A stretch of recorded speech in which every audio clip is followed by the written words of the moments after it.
Welcome to another video. This video is going to show you how to make a large print on a blank curtain.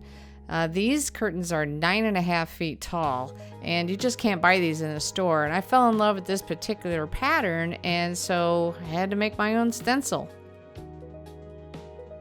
As you can see, it's a simple pattern, just a bunch of diamonds lined up together in numbers like 6 and 3.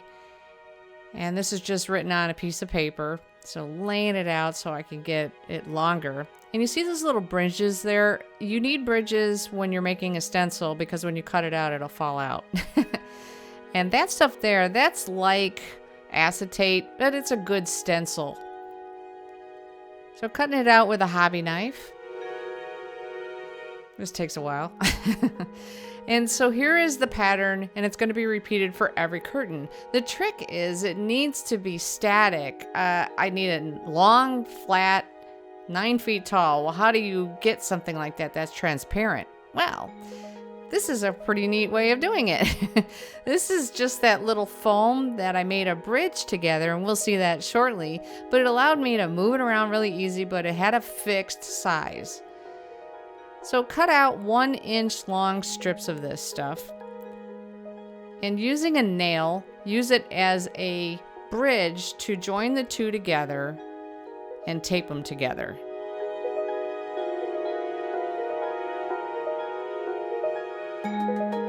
Using a little bit more Scotch tape to firm it up, we now have a very large transparent stencil form. And then this window kit is just the stuff you put when you're winterizing, but this allows it some structure, so because it kind of bent around too much.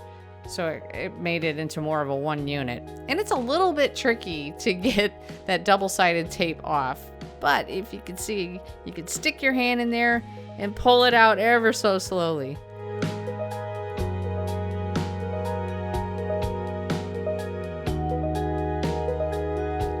Use a hair dryer or heat gun to get out some of those wrinkles. And you see it rising up a little bit. It does that, so flatten it out with some tools. And now here is the design all laid out, and we're looking for reference points. So the top and the bottom of each of those diamonds is going to be the reference points. So marking those out,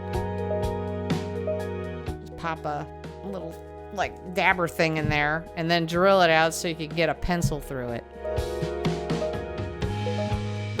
Okay, this is key. Take your curtain and make sure that it is as flat as possible because we're going to be painting on it shortly.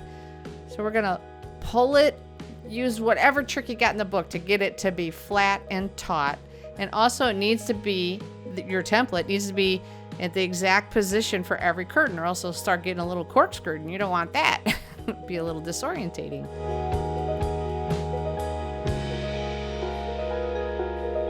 This is a fabric pencil. You could just use a regular pencil. You don't have to get so foofy. We're just going to be marking that top and the bottom of each of the patterns.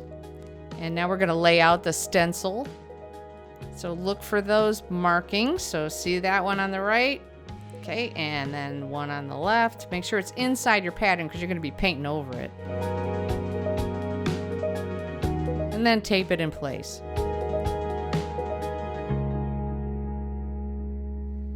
Use a mechanical pencil to trace out your design. It's perfect for this, but be very light. Don't really scrape down there. You also move around your fabric. You'll see it's light enough that you can make it out when you're painting it.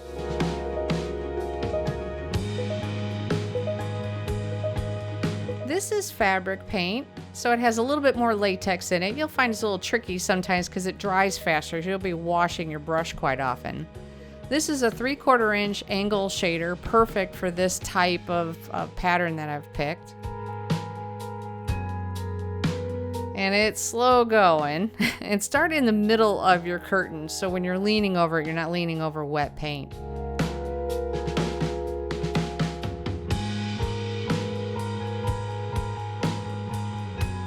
And here's a close-up showing how to get that sharp edge there. See how slow I'm working? That's how slow it is. It just takes some patience. Have a drink nearby or something. And leave some casualness. You don't want it perfect. So see how you have a little bit of the fabric showing through? That was the effect that I was going for. It depends on what you're going for. All right. One curtain done. Phew. Now, I only have 16 more to go. Anyway, it replicated pretty good, so pretty pleased with this design.